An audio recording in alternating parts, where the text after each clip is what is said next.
சட்டமன்ற தொகுதிக்கு உட்பட்ட ஆவுடையார் கோவில் அருகே பாண்டிப்பத்திரத்தில் பிரசித்தி பெற்ற முத்துமாரி அம்மன் கோயில் உள்ளது.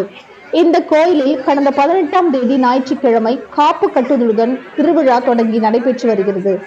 தினமும் காலை மாலை இருவேளையும் முத்துமாரி அம்மன் வீதி உலா வந்து பக்தர்களுக்கு அருள்பாலித்து வருகிறார். திருவிழாவில் பக்தர்கள் பால்குடம் காவடி எடுத்து சுவாமி ஆலயத்தில் இருந்து புறப்பட்டு விநாயகர் கோயில் சுற்றி பின்னர் முக்கிய வீதிகள் வழியாக வந்து முத்துமாரி அம்மன் கோயில் முன் வளர்க்கப்பட்டிருந்த அக்கிரியில் இறங்கி நேர்த்தி கடன் செலுத்தினார்கள்.